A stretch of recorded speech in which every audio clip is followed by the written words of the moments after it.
Caution. Konten ini mengandung teguran dan tamparan yang cukup keras, jadi kalau nggak kuat langsung skip aja daripada baper. Kalau diet dan olahraga itu gampang, semua orang pasti bisa ngelakuin. Tapi emang kenyataannya nggak segampang itu kan. Nggak cukup cuma atur pola makan dan olahraga aja. Tapi lu tuh juga harus benerin mindset dan punya strong mentality. Makanya buat sebagian orang, maintain healthy lifestyle itu susah banget. It is hard. Tapi justru karena kesulitan itulah yang membuat seseorang jadi hebat. Tahu nggak? Otak manusia itu emang didesain untuk terus nyari kesenangan. Otak kita tuh nggak suka sama hal-hal yang bikin kita nggak nyaman. Especially physical and emotional pain. Makanya banyak orang yang nggak berkembang karena mereka nggak mau meninggalkan zona nyaman. Mereka nggak suka sama perubahan. Jadi udah jelas banget kalau zona nyaman adalah the number one enemy of growth. Di video gue yang sebelumnya tentang how I built my discipline, gue ceritain bahwa sepanjang hidup gue tuh selalu berada di dalam zona nyaman. Dan itu bikin gue jadi miserable.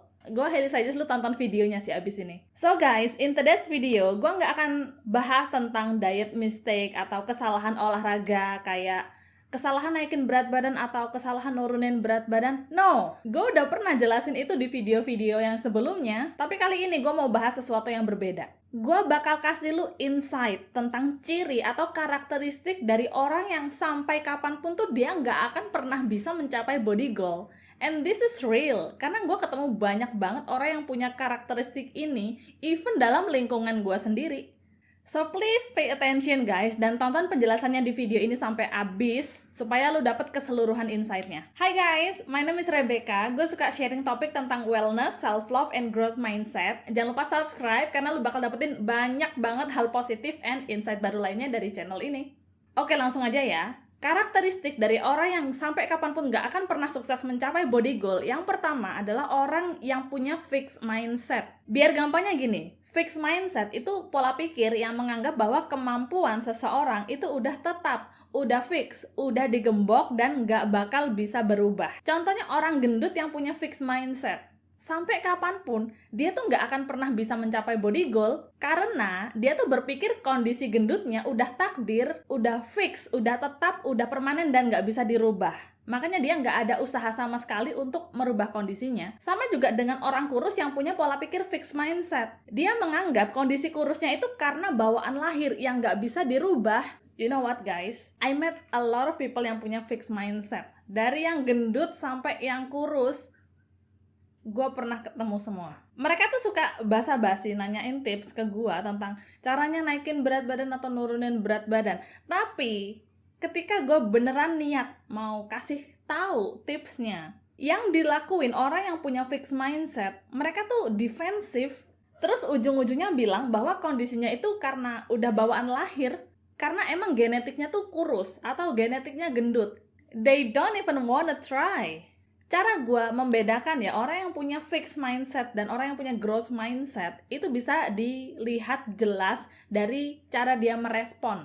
Orang yang punya fixed mindset, dia bakal ngerespon gini. Gue tuh gendut karena genetik, karena orang tua gue gendut, keluarga semuanya gendut, ya emang udah bawaan lahir. Nyokap gue juga udah bilang kok pas kecil, katanya nanti pas gue gede bakalan gendut, soalnya udah kelihatan dari kecil. Sedangkan orang yang punya growth mindset, dia bakal ngerespon begini. Gimana ya caranya gue bisa nurunin berat badan? Apa yang harus gue lakuin? Gimana caranya gue bisa benerin pola makan? Olahraga apa yang harus gue coba? Kalaupun nanti dalam perjalanan dietnya gagal, orang yang punya growth mindset, dia nggak akan pasrah, tapi dia akan nanya, apa ya yang bisa gue pelajari dari kegagalan ini supaya kedepannya gue bisa sukses? Lu bisa lihat perbedaan yang sangat jelas kan antara orang yang punya fixed mindset dan growth mindset.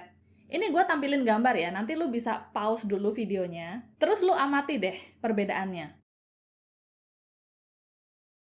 Fixed mindset itu nggak mau belajar karena merasa udah tahu. Sedangkan growth mindset itu orang yang mau terus belajar. Rasa penasarannya tinggi. Dia jadi forever student dan tiap hari fokus ke improving. Coba identify diri lu sendiri deh. Apakah selama ini lu tuh punya fixed mindset atau growth mindset? Nggak usah mikirin orang lain, coba jawab dan jujur sama diri lu sendiri. Oke, kita move on ya. Selanjutnya, orang yang sampai kapanpun nggak akan pernah sukses mencapai body goal. Yang nomor 2 adalah orang yang punya limiting belief. Ini kisah nyata guys. Gua tuh pernah kenalan sama orang, by the way ini cewek ya, yang kebetulan badannya dia tuh obes. Kita lagi ngobrol sama beberapa teman lain juga. Terus tiba-tiba si cewek ini bilang, coba aja gua punya banyak duit kayak Nia Ramadhani. Pasti badan gue bisa sebagus dia. Dan respon gue saat itu adalah gue diem. I'm just silent. Karena gue tahu ini orang pola pikirnya limiting belief. Dia berpikir bahwa cuma orang kaya aja yang bisa punya badan bagus. Atau seolah-olah untuk punya badan bagus tuh lu harus punya duit yang sangat banyak. Padahal kenyataannya nggak begitu kan. Badan bagus itu nggak bisa dibeli. Tapi didapetinnya tuh dari kerja keras. Dia membatasi diri sendiri. Dan kalau dia terus punya pola pikir limiting belief kayak gitu, sorry to say, sampai kapanpun badannya dia bakal tetap obes. By the way, gue dulu tuh juga pernah punya pola pikir limiting belief guys. Beberapa tahun lalu lah sebelum pandemi. Limiting belief gue adalah gue merasa gue tuh gak bisa ngelakuin hal lain karena gue seharian kerja di kantor. Makanya gue gak olahraga, gak belajar, dan gak improve. Di pikiran gue tuh orang yang side hustle, yang bisa kreatif, itu karena mereka nggak kerja 9 to 5 kayak gue. Padahal enggak kan, ini emang karena gue yang limiting belief aja. Setelah beberapa tahun lewat, gue akhirnya stop membatasi diri. Malah gue penasaran, apa yang diri gue bisa lakuin dalam sehari. Gue bener-bener nggak mau membatasi kemampuan diri gue lagi. Dan gue amazed banget tau. Ternyata, diri gue tuh bisa ngelakuin banyak banget hal dan produktif seharian. Time management gue membaik, gue bisa konsisten bikin konten, gue bisa belajar, masak, start YouTube, punya social life, tidur cukup, dan gue masih kerja 9 to 5, bayangin. Kalau gue masih punya limiting belief kayak dulu, pasti gue nggak akan bisa seproduktif kayak sekarang ini. Dan lu juga nggak akan bisa lihat YouTube Kang Fitness. So guys, coba lu tanya ke diri sendiri deh. Biasanya lu tuh suka limiting belief dalam hal apa? Dan coba deh untuk mulai nggak membatasi diri lagi. Makin seru ya pembahasannya. So, make sure lu tonton video ini sampai habis ya. Oke, selanjutnya yang ketiga adalah self-sabotage. Yaitu lu ngeblok kesuksesan diri lu sendiri. Harusnya lu tuh bisa sukses maksimal. Lu bisa kok mencapai body goal, tapi lu malah menghalang-halangi kesuksesan diri lu sendiri. Bukan orang lain yang menghambat lu maju, tapi diri lu sendiri. Itu yang namanya self-sabotage. By the way, kalau lu mau tahu lebih banyak ya topik tentang self-destructive, lu harus banget tonton video gue yang judulnya Gue Berhenti Merusak Diri. Gue jelasin lengkap banget di sana tentang 10 tindakan merusak diri. Nanti linknya gue taruh di atas ya. Oke, lanjut. Orang yang self-sabotage, sampai kapanpun dia tuh gak akan pernah berhasil mencapai body goal. Contohnya adalah menunda. Lu tahu nih, untuk dapat badan yang bagus, lu tuh harus olahraga. Lu udah tahu. Tapi lu malah menunda. Lu sibuk kerja, sibuk nonton drakor, hobi rebahan, dan gak pernah atur pola makan. Terus kalau ditanya kapan mau mulai olahraganya, lu malah jawab, nanti habis libur kuliah, nanti habis pindahan. Nanti nunggu tahun baru, nanti nunggu habis lebaran. Nunggu kucing lahiran, nunggu sukses dulu. Nunggu ganti presiden, like, why? Why? Kenapa lu menghalang-halangi kesuksesan lu sendiri? Lu tuh lagi self-sabotage. Kalau lu nggak sadar-sadar, sampai kapanpun lu tuh nggak akan pernah berhasil mencapai body goal. Self-sabotage itu contohnya banyak ya guys, nggak cuma menunda aja. Tapi dengan lu meragukan diri sendiri, itu juga self-sabotage. Terus lu ingkar janji ke diri lu, itu juga sama aja. Lu janji mau makan protein cukup tiap hari, tapi lu nggak tepati janji lu. Malah lu lebih milih makan jajanan yang tinggi lemak jenuh dan tinggi gula. Gue tuh gemes banget sama orang yang self-sabotage. Karena gue pernah mengalami, dan gue gak mau lu mengalami hal yang sama kayak gue dulu. Terusin aja lu self-sabotage diri lu. And you, my friend, you will end up miserable. Ciri selanjutnya, dari orang yang gak akan pernah sukses mencapai body goal yang keempat adalah victim mentality. One day, ada orang yang bilang ke gue gini, sis, gue tuh gak olahraga karena gak ada orang yang mendorong gue. Gak ada yang nyemangatin gue, gak ada yang mensupport gue. Istilahnya gak ada yang mendisiplinkan gue untuk olahraga gitu. So what? Emang kenapa kalau gak ada yang nyemangatin lu? Lu tahu nggak bodybuilding legend Arnold Schwarzenegger? Gue sempat nonton dokumenterinya di Netflix kan. Dia tuh terlahir dari keluarga sederhana di Austria yang nggak pernah ngajarin dia untuk olahraga. Boro-boro diajarin angkat beban, orang tuanya aja cuma petani, mana ngerti mereka tentang cara membentuk otot. Kalau Arnold adalah orang yang punya victim mentality, dia tuh nggak akan pernah jadi legend dan sukses besar. Emang kenapa kalau keluarga lu nggak ngajarin lu olahraga? Emang kenapa kalau pasangan lu nggak nyemangatin lu nge-gym? Emang kenapa? Emang kenapa kalau di daerah lu nggak ada tempat nge-gym? Lu mau nyalahin lingkungan? Nyalahin langit dan hujan? Atau nyalahin presiden? Lu tahu nggak, di luar negeri gue pernah lihat salah satu postingan. Ada orang yang fisiknya tuh nggak lengkap, kakinya cuma satu, tangannya cuma satu, bahkan ada yang di kursi roda. Dia aja tetap olahraga loh, dan nggak nyalahin lingkungan atau keadaan. Karena dia tahu dengan dia olahraga, dia tuh menghargai dirinya sendiri. Dia kasih value ke dirinya.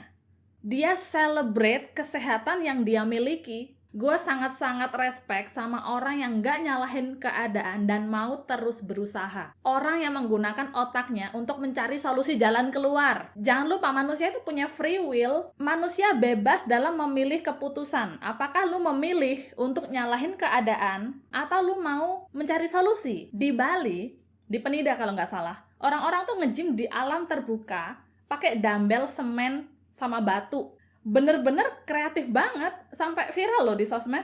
Kalau di daerah lu nggak ada tempat gym, ya lu olahraga sendiri di rumah. Angkat beras, angkat galon, angkat air, berpikir kreatif coy. Orang yang nggak mau mikir, nggak mau nyari solusi dan nyalahin keadaan terus, mental victim, sampai kapanpun dia nggak akan pernah sukses. Dalam bidang apapun termasuk mencapai body goal. Selanjutnya yang terakhir, nomor 5 adalah learn helplessness. Orang-orang yang pesimis, hopeless, dan gak mau mencoba lagi. Orang yang cuma gagal sekali terus nyerah, ini namanya learn helplessness. Contohnya adalah orang yang pakai obat diet. Tahu nggak, orang yang pakai obat diet, sebenarnya dia tuh udah tahu untuk dapetin body goal harus jaga pola makan dan olahraga. Dia udah tahu. Tapi kenapa dia malah memilih jalan pakai obat diet? Karena mungkin dia dulu udah pernah coba kalori defisit dan olahraga, tapi gagal, berat badannya tetap nggak mau turun. Entah salah di jenis olahraga atau emang karena dia nggak hitung kalori. Tapi intinya karena nggak berhasil, dia jadi pesimis. Bukannya belajar dari kesalahan ya, terus diperbaiki. Dia malah berpikirnya kalau olahraga dan jaga pola makan itu nggak cocok buat dirinya. Even saat ada kesempatan lagi, dia nggak mau mencoba dan malah milih untuk nyari cara-cara instan. Orang yang sifatnya pesimis kayak begini, sampai kapanpun dia nggak akan pernah berhasil mencapai body goal. Padahal selalu ada pelajaran yang bisa diambil dari kegagalan kan? Orang yang sukses besar